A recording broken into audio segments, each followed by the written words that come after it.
Hello friend, Ayesha বলে তোমাদের সকলকে জানাই স্বাগত। আজ আবার একটা নতুন রেসিপি নিয়ে তোমাদের সামনে হাজির। তো আজ আমি বানাচ্ছি আলুর দম। তার জন্য আলু ডুমো ডুমো করে কেটে নিয়েছি, আর প্রেশারের মধ্যে আলুগুলো দিয়ে লবণ দিয়ে জল দিয়ে আমি প্রেশারের ঢাকনা দিয়ে 2-4টে সিটি দিয়ে দেবো। তারপরে মোটা মোটা করে এখানে আলু পেঁয়াজ কেটে রেখেছি, পেঁয়াজটাকে মিক্সিতে পিষে নেব। এদিকে কড়াইতে আমি তেল দিয়ে দিয়েছি সর্ষের।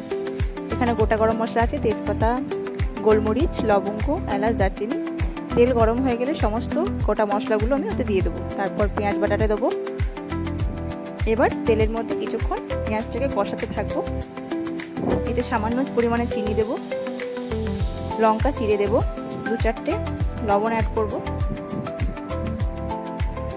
এবারে আদা রসুনের পেস্টটাও আমি দিয়ে দেব।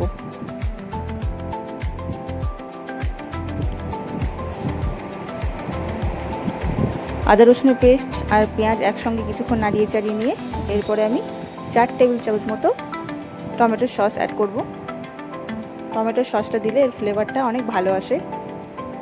এরপরে হলুদ গুঁড়ো, লঙ্কা গুঁড়ো, ধনে গুঁড়ো, জিরে গুঁড়ো দিয়ে দেবো।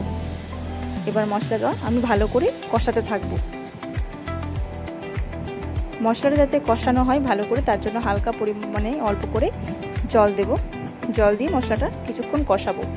যখন মশলা থেকে তেল ছড়ে যাবে তখন আমি আলুগুলোর মধ্যে অ্যাড করবো। দেখুন আলু আমার সেদ্ধ হয়ে গেছে, ওইদিকে খুব সুন্দর মশলা থেকে তেল ছেড়ে গেছে। এবার আমি আলুগুলোর মধ্যে অ্যাড করে দিলাম।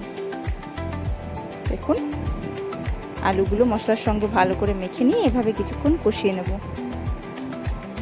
কষানো ঠিক মতো হয়ে গেলে আমি এর মধ্যে গরম জল অ্যাড করব।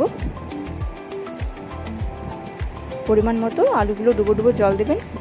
তারপর ঢাকনা দিয়ে ঢেকে রাখবো কিছুক্ষণের জন্য, 5 মিনিটের মতো ঢেকে রাখবো। পরে আমি ঢাকনা খুলে দেখবো আমার আলুর দম প্রায় রেডি।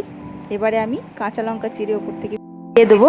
তারপরে আমি ধনেপাতা কুচি ছড়িয়ে দেবো ওপর থেকে। ঠিক নামানোর সময় আমি গরম মশলা গুঁড়ো এর মধ্যে দিয়ে দেবো। এবারে আপনারা এটা লুচির সঙ্গে, রুটির সঙ্গে, পরোটার সঙ্গে সবের সঙ্গে সার্ভ করতে পারেন। খুবই টেস্টফুল হয়, খুব তাড়াতাড়ি এবং খুব সিম্পল পদ্ধতিতে হয়। এভাবে বানিয়ে দেখবেন, খুব সুন্দর লাগে খেতে।